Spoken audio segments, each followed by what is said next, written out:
Ribut-ribut persoalan harta warisan almarhumah Lina makin memanas. Setelah sebelumnya pihak Teddy memberi waktu hingga akhir Desember untuk Rizky Febian dan Putri bertemu, Rabu 16 Desember lalu pertemuan pun akhirnya diadakan. Tapi benarkah Teddy justru absen dalam pertemuan tersebut? Apa pembelaan pihak Putri Delina terkait tudingan pengambilan deposit box tanpa seizin Teddy? Berawal dari harta warisan almarhumah Lina, kini permasalahan meluas tak sebatas pada harta peninggalan belaka. Rizky Febian, putra sulung almarhumah, mengaku pernah menitipkan uang 5 miliar pada ibunda. Kini sang ibu telah tiada, kemanakah keseluruhan uang 5 miliar Rizky? Benarkah pihak Teddy tak mampu menjawab pertanyaan seputar perhiasan almarhumah yang hilang, serta mobil Rizky yang kabarnya telah dijual Teddy? Perseteruan seputar harta warisan almarhumah Lina menimbun beban di benak Putri Delina hingga sang gadis jatuh sakit. Kecewa dengan pengakuan Teddy, benarkah Putri sakit hati lantaran dianggap tak memperhatikan Bintang? Dan benarkah pula Teddy jarang pulang ke rumah untuk mengurus Bintang? Pemirsa, bersama Intens Investigasi, kami hadirkan kabar terkini, terpercaya, dan teraktual. Tetapi sebelumnya, jangan lupa untuk like, subscribe, dan juga share channel YouTube ini.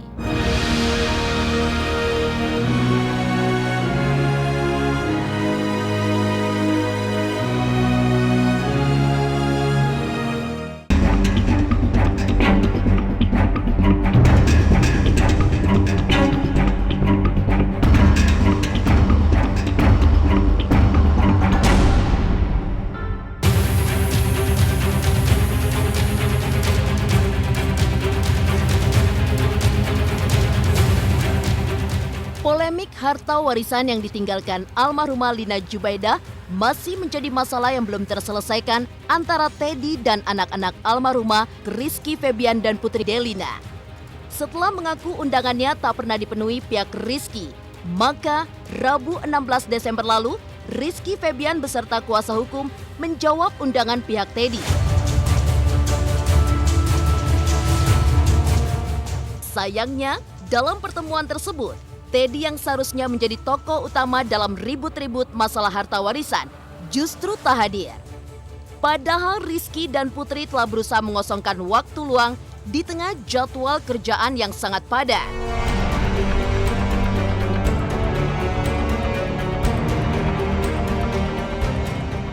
Saya tetap menunggu itikat baik dari pihak sana untuk mencoba mencari penyelesaian, berdiskusi, bermusyawarah, mufakat untuk cepat-cepat membereskan masalah ini. Memberi waktu sampai akhir Desember ini. Hari Rabu tanggal 16 Desember 2020 itu telah diadakan pertemuan antara Rizky, Putri Delina yang kami dampingi selaku kuasanya dengan pengacaranya Teddy Pardiana. Nah, kami hadir dalam pertemuan itu dalam rangka adanya undangan. Pak Teddy tidak bisa hadir dalam pertemuan tersebut. Dan kami sebetulnya berharap Pak Teddy itu bisa bertemu langsung dan berbicara langsung dengan Rizky, dengan Putri Delina. Jadi apa yang dipersoalkan itu bisa langsung kita konfirmasi dan bisa kita selesaikan. Di media kan beda kan ceritanya bahwa Pak Teddy kan sudah memanggil berapa kali, terus juga sudah pengen ketemu katanya berapa kali. Dan kemarin ketika ketemu pihak dari Pak Teddy juga saya menyampaikan ke mereka bahwa saya bukan tidak ingin ketemu, bahkan karena Putri dan Niki juga kan punya kegiatan. Dan yang sangat disayangkan saat kemarin ketemu kan Pak Teddy-nya nggak ada.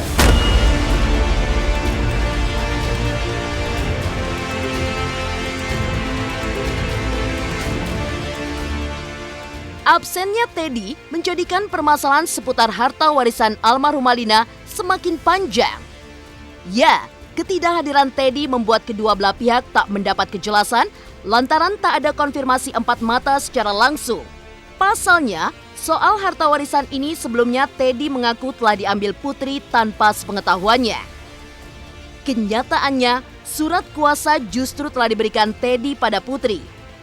Anehnya lagi, pada saat Putri mengambil deposit box, surat kuasa yang seharusnya ada di dalam kotak tersebut telah tiada. Benarkah Teddy telah mengamankan surat kuasa lantaran pihak bank menyebut sebanyak 2 kali Teddy mendatangi bank sebelum deposit box diambil Putri?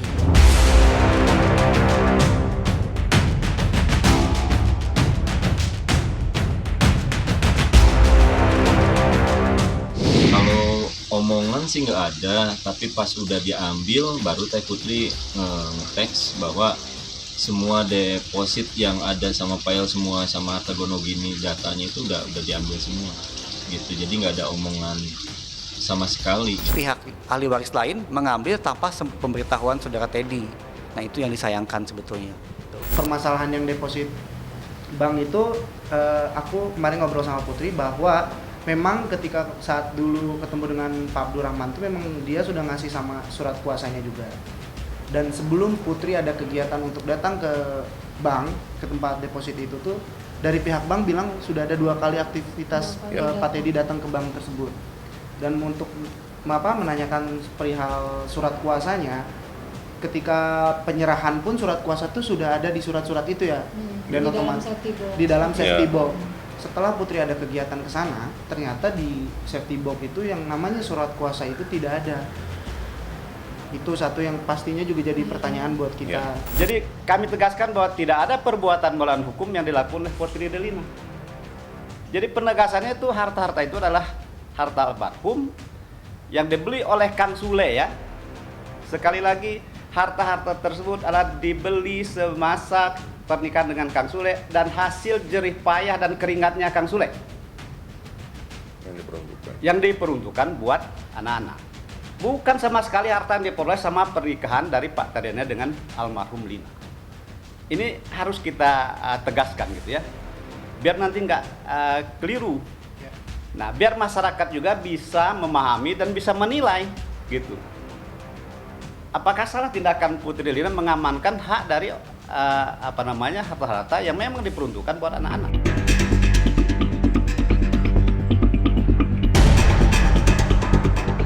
Rizky Febian mengungkap bahwa 2 kali Teddy mendatangi deposit box sebelum sejumlah harta di dalamnya diambil Putri Delina.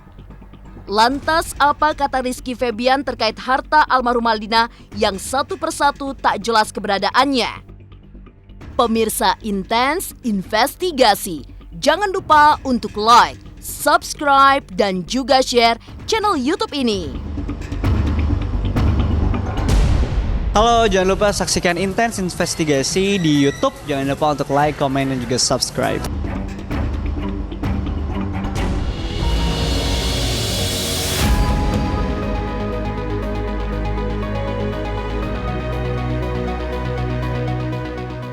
Tudingan Teddy soal Putri Delina yang mengambil harta warisan Lina tanpa sepengetahuannya sepertinya membuat Rizky meradang.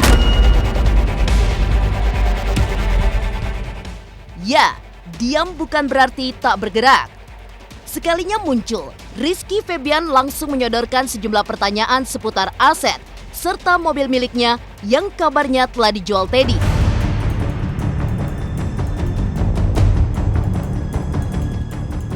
Almarhumah ini menyimpan uang Rizky Febian, ya, kurang lebih sekitar hampir 5 miliar.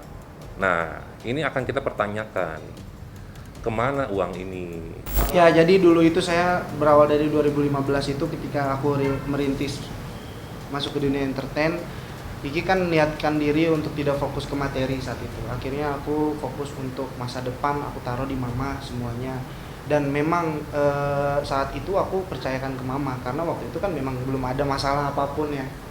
Dan setelah itu semua terjadi, jadi ya yang mau aku pertanyakan adalah hak-hak aku karena kita juga udah dapat informasi beberapa bahwa uang yang ada di pihak mama saat dulu itu sudah ada beberapa yang sudah dijadikan aset ya Pak. Contoh kayak misalkan ada kos-kosan ya Teh. Terus ada apa? Villa Bandung Indah, terus juga apa lagi? Ya ada toko material gitu ya. Toko material ada beberapa, intinya ada beberapa yang memang sudah dijadi di aset. Nah, yang mau dipertanyakan adalah otomatis itu kan hak saya. Jadi dikemanakan gitu maksudnya karena kan almarhumah sudah tidak ada sekarang. Jadi saya mau dipertanyakan hak saya kemana, terus juga jika ada pemasukannya berapa dan kemana. Iya, masalahnya itu yang saya kaget juga, ternyata kalau masalah yang villa di Bandung itu dijual, sedangkan itu kan hakiki. Jadi kalau dia tiba-tiba menjualnya itu udah melanggar, dalam artian itu kan hak Iki pribadi, terus kenapa tiba-tiba dijual. Terus juga ada beberapa informasi ya Pak, kayak masalah kos-kosan itu hakiki, sekarang kan udah dihibah ke putri-putri yang ngurus di setiap per bulannya. Jadi putri ada yang maksudnya per bulannya itu putri yang ngurus semuanya, dan tiba-tiba ada dari 2 orang terus ditaruh di sebuah media website gitu bahwa itu mau dijual. Itu kan maksudnya jadi kenapa sampai sebegitunya? Satu lagi ya, tadi yang mana yang punya Iki langsung itu ada mobil Kijang Innova yang waktu itu dipergunakan oleh almarhum Ibu Lina gitu ya. Dan kemudian diketahui berkat informasi itu sudah dijual oleh Pak Teddy. Nah itu juga dipertanyakan oleh oleh Iki gitu ya. Nah itu kemana Kijang saya? Kalau dijual duitnya mana kan gitu ya? Yeah. Kalau umpamanya Iki yang punya, mestinya kalau itu dijual ya serahkan uangnya ke Iki. Kita di sini tidak menuduh atau apapun, kita hanya pertanyakan. Ya karena sayang kemarin Teddy nggak ada. Kemarin waktu pertemuan tidak bisa menjawab.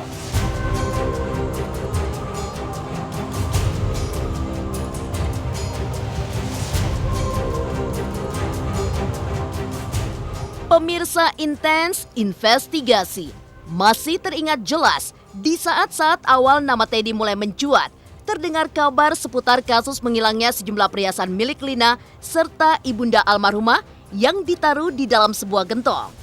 Ritual menyimpan perhiasan di dalam gentong dimaksud untuk menghilangkan aura mantan suami Lina, Sule, dari kehidupannya. Tak hanya perhiasan Lina, perhiasan milik nenek Rizky Febian juga ikut disimpan di dalam gentong. Tapi sayang, perhiasan itu justru raib. Karena nenek penasaran, saat itu ya nenek kan minta memaksa dibuka, ternyata nggak ada, kosong. Ternyata dibersihkan tuh benar-benar dibersihkan. Bersih itu kan? Bersih. Saya kaget gitu. Karena kan kalau saya nggak ada di situ tuh, tapi saya amat sangat peduli karena kan maksudnya di situ ada perhiasan nenek juga. Jadi saya, apalagi perhiasan mama almarhumah. Nah, yang mau dipertanyakan kemana? Yang membersihkan itu adalah namanya itu saudara Iwan. Nah, saudara Iwan itu tuh kenal sama Pak Teddy. Nah, sekarang saya mau mempertanyakan hak saya yang ada di dalam gentong itu kemana? Kalau misalkan tiba-tiba hilang gitu. Jadi saya mau mempertanyakan juga. Karena saya mempertanyakan bukan hak almarhumah saja, karena ada hak dari nenek Utisa gitu. Itu yang mau saya pertanyakan, kemana gitu sampai detik ini.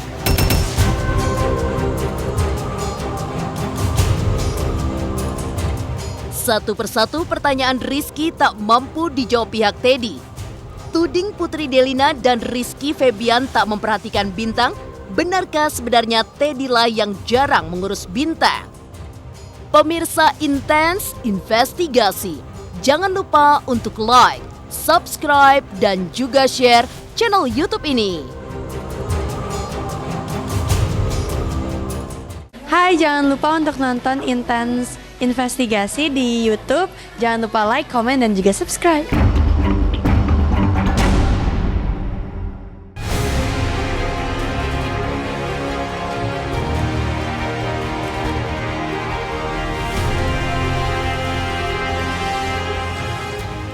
Sebagai anak perempuan satu-satunya di dalam keluarga, Putri Delina tampaknya cukup terpukul menghadapi permasalahan yang datang di saat sang ibu telah tiada.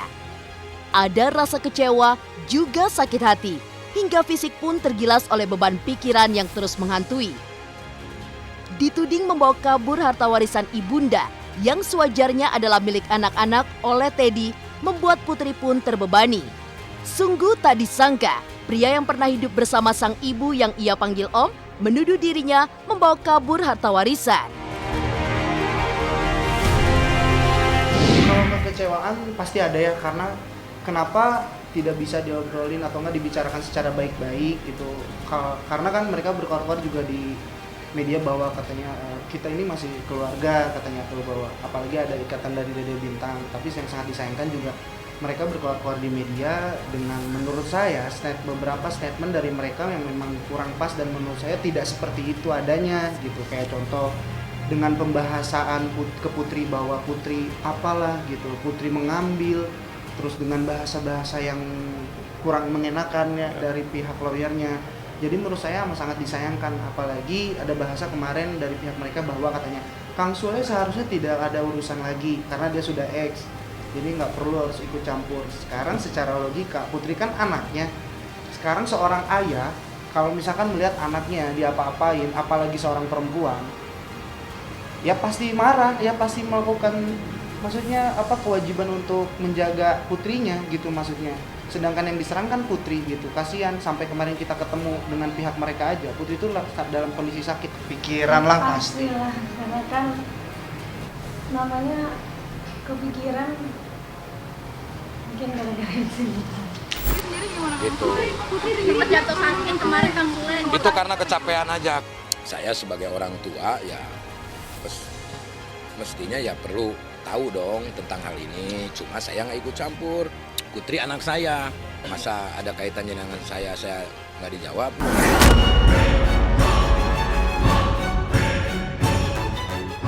Pemirsa Intens Investigasi. Satu persatu pengakuan Teddy dibantah pihak Rizky Febian. Tak hanya menguak soal proses pengambilan harta warisan, Rizky dan Putri juga membongkar sosok Teddy yang selama ini tak memberi perhatian lebih pada Bintang. Kerap titipkan Bintang pada asisten almarhumah Lina, bisa jadi membuat Teddy tak mengetahui asupan-asupan dana yang sering dikirimkan Putri dan Rizky pada si kecil. Putri Delina bahkan meneteskan air mata mengingat tudingan yang telah digembar-gemborkan pihak Teddy. Saya sudah konfirmasi juga ke Teddy bahwa dia tidak pernah menerima uang yang diberikan setiap bulan sekian itu nggak ada, sama sekali nggak ada. Uang susu setiap bulan, terus uang pampers apa itu nggak ada. Dede Bintang tidak pernah diberikan perhatian peduli dari anak-anaknya dan juga kasih sayang, dan bahkan bilang dari pihak lawyernya ada statement bahwa dia selama sebulan nggak pernah dikasih nafkah itu tidak pernah ada katanya gitu. Nah saya juga kenapa dari kemarin saya dikejar-kejar oleh wartawan, saya nggak pernah mau bilang karena saya tuh masih ada di satu sisi ingin menghargai seorang Pak Teddy saat itu. Dan ketika melihat statement itu saya sedih sebenarnya gitu ya, karena di gimana pun adik Bintang itu adik saya gitu ya, adik Putri gitu. Dan kalau ngomongin tidak ada perhatian, saya masih banyak bukti gitu ya. Jadi kayak misalkan ini dari sisi aku waktu itu adik Bintang itu diurus sama istrinya Pak Ecet, dan Pak Ecet itu adalah orang yang sehari-hari saat itu ada sama almarhumah mama, dan ini orangnya ada di sini juga. Dan saat itu istrinya Pak Ecet pun tektokan sama aku tentang masalah ngurus Dede Bintang. Dan kalau misalkan di media bilang bahwa tidak pernah ngasih segala sesuatu, aku cuma bisa senyum aja, karena kalau menurut aku ketika kita memberikan hal kebaikan ke seseorang tidak harus dipublikasikan. Saat itu kondisinya juga Dede Bintang kan bukan sama ada dengan Pak Teddy, mungkin dia nggak melihat ataupun tidak tahu. Bahkan istrinya Pak Ecet pun sampai menangis saat itu karena selama 1 bulan puasa ya Pak, selama 1 bulan puasa tuh Pak Teddy-nya jarang datang. Terus juga istrinya Pak Ecet cerita bahwa Dede Bintang sepertinya nggak diurus seperti itu gitu. Dan kalau dari pihak Putri juga, Putri selalu datang. Bahkan aku tahu ketika Putri kalau selalu datang ngurus Dede Bintang ke sana, bahkan beberapa minggu setelah almarhumah nggak ada juga sempat kita bawa ya Teh ya ke Bekasi, ke Bandung juga, dari Bandung ke Bekasi untuk kita urus di sana. Itu juga atas perizinan dari Pak Teddy-nya juga. Jadi kalau misalkan di luar sana ngomong bahwa dari pihak Iki dan Putri tidak ada perhatian, itu amat sangat disayangkan. Seharusnya dia bersyukur dengan kondisi saat ini gitu ya, adiknya dan kakaknya masih tetap peduli dan masih setidaknya tuh ketika ada keperluan dari yang ngurusnya Dede Bintang itu kita tetap kasih gitu, tanpa harus kita bilang sama mereka. Tapi seharusnya yang harus disadari adalah dia kan seorang bapak ya, dan dia bapaknya, ya seharusnya dia yang bisa bertanggung jawab menafkahi anaknya. Dan ini jadi terkesan kayak mengemis-ngemis dan bahkan malah jadi seakan-akan menjelekkan Iki dan Putri gitu.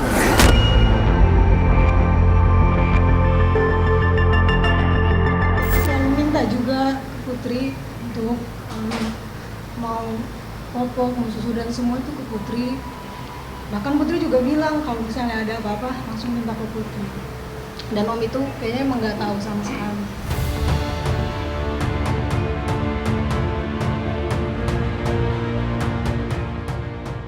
Demikian pemirsa, kabar terkini, terpercaya, dan teraktual yang kami hadirkan hari ini.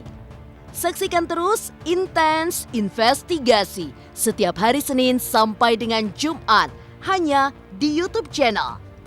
Pastinya jangan lupa untuk like, subscribe, share, dan juga komen channel Intens Investigasi.